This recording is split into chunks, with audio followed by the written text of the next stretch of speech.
Hello everybody. So through making videos, I've realized that a lot of people, are just starting with the game. So I decided to do this just quick little tutorial on, if it's your first time ever playing Microsoft Flight Simulator 2024 and you're trying to figure things out, just watch this video and I'll kind of walk you through it. So we have this page right at the beginning, World Photographer. You can take pictures in the game when you're flying. And if you go to this page, I think it'll just, have your pictures that you took. And, you can also go to the sites that they, have for you and kind of take the pictures, go visit, do some sightseeing. So if that interests you, you go right there. Activities is simply some landing challenges. It's quite fun. You have, I like to do landing challenges, but you have some races, flight training if you're new to the game. But I just suggest you watch tutorials on YouTube. It's probably better than what they have there. They're the Challenge League. You got the Marketplace that is just really, to buy planes, new planes. And the Career Mode, and of course Free Flight. So if you're just starting out on the game, you'll probably want to go to Free Flight and, just get flying.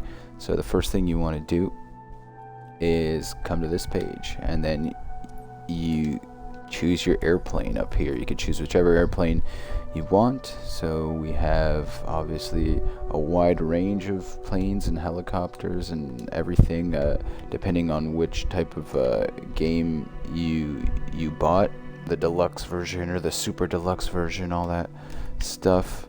So yeah, here you could scroll through the planes. I have some add-on planes, for example, that I bought, like the ERJ jet here. But you have all the planes that you want to fly. Man, you even got a hot air balloon. I never really caught that, but yeah, you got a hot air balloon. So once you choose your plane, you can go ahead and just choose where you want to fly. So you could go to your home airport. I don't know, let's say you live in LA. Well, you could put in LAX, or you could just put in your city. I don't know, let's say you live in Sonnen, Germany. You just simply put in Sonnen and it should give you your airport. For example, if I wanted to fly in Sonnen, Germany, I'd just click that and I'd press start flight and you'd get flying. So that's pretty much just the simplest thing you could do to start your flight. Choose your plane, choose your airport, and start the flight and just go flying and have fun. Now let's go into the little more nitty-gritty for those who actually want to fly a real full flight, for example. So let's get into how to set up the flights now. And let's say we want to go from Los Angeles to New York. So you set in your first airport there, LAX. You simply choose it, and then you choose the gate or runway you want to take off from. So yeah, runway 25 right is chosen, but if I want to park at the gate, simply choose a gate, for example this one, and your arrival airport. There you go. So you'd put in JFK, John F. Kennedy Airport, and you'd have your flight pretty much set up. This is now just a direct route from New York to JFK, but from Los Angeles to JFK. But we don't want to do just a straight flight. We want it to be more realistic, so we have to open up the EFB, electronic flight bag. So you open that up, and now you can actually start setting up a real flight. So whatever you set up here earlier should show up on your EFB here. As you can see, we have Los Angeles and JFK in the EFB. So for this type of flight, you'd want it to be an IFR flight, so you'd go ahead and change that. And we have a VFR pattern here for departure and a VFR pattern for arrival, which we do not want for the flight. So what I do is I go on onlineflightplanner.org. I'll put the link, somewhere on the screen here, so you guys have the website pretty much. But yeah, it's called onlineflightplanner.org, and it's a great little tool to use for flying. So you just put in exactly what you put in. We'd say we want to go from LA to JFK, and you create a plan on onlineflightplanner.org, and that'll help you for your procedures here. So for your procedure, you have all these departures. There's a standard instrument departures that you'd want to fly, but you don't know which one. Look how many there are in Los Angeles. There's a whole slew of departures, and which one do we want? We could cycle through each and every one and guess which one we want, but that's not ideal. So what I do, just go ahead and go to LA to your departure airport here. You gotta scroll through a little bit. It's annoying, but let's scroll through. And for example, if you don't know which departure you want, well, let's just guess Kylo. Let's see what that departure looks like. Okay, so it looks like you're departing and you're heading out to the west, so that's not good. We want to head east to New York. So I don't know, let's try this one. That one's also going west, so not a good one. So you could see you could just go trial and error and try to figure it out, but instead you go to onlineflightplanner.org and they do the work for you. So this is my first waypoint here. It says Sid to Beale. So I chose this Orca 5 departure, and look at that, Beale is right there. So I choose Beale as my waypoint, and see, that makes sense now. We're heading east towards New York. That's what we want. And then we'll just go ahead and press change procedure. Alright, so we do the same thing for the arrival in New York. So we want at arrival here, because right now there's just nothing chosen, and we'd go at arrival. And now if I put in the picture that I put before, it says Lima Victor Zulu LVZ star to JFK. So cool, we don't have that many stars here at JFK, so we'll find one that has the LVZ transition, if there is one. There might not be. Okay, so they look like they're all direct. What about this one? Okay, yeah, so there's no LVZ star, so if you don't see the one that you have, you just choose one that makes sense. So for example, this one, this one's coming from the west, so it makes sense. We'll choose it and change the procedure.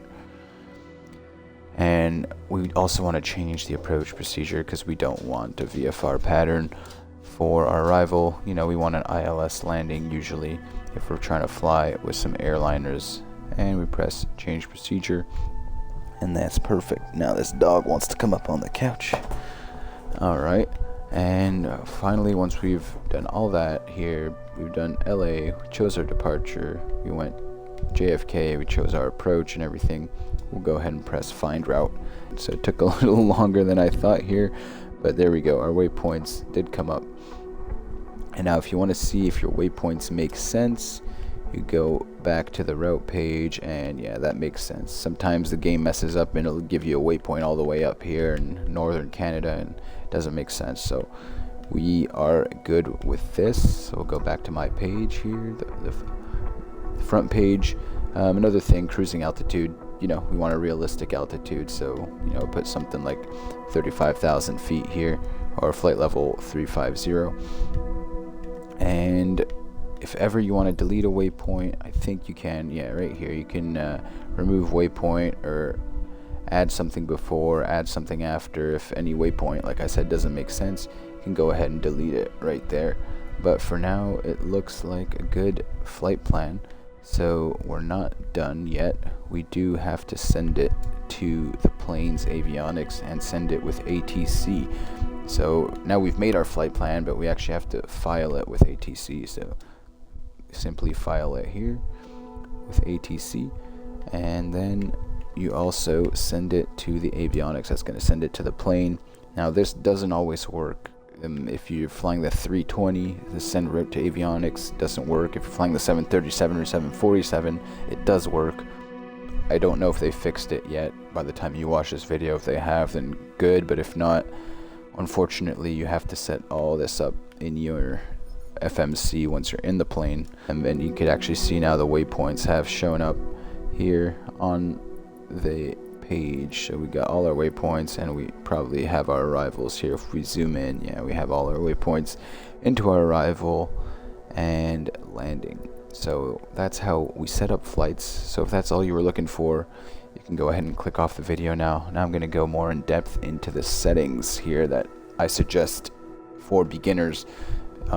yeah, the settings can be tricky.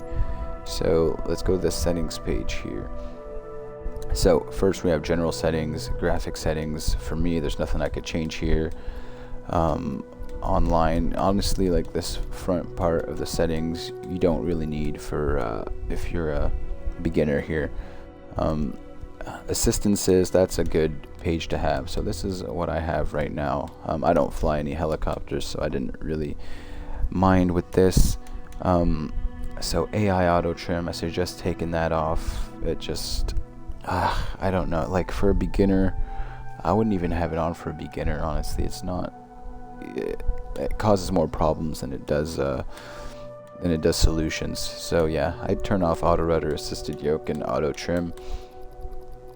Visual assistances, so waypoint marker, flight path, you could turn that on if for a beginner. Piloting and control notifications, I'd turn all this on for beginners, so you can have really everything you need.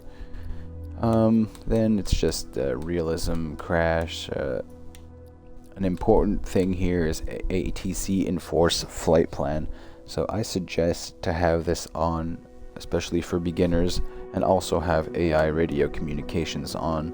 It'll make contacting ATC much easier for you.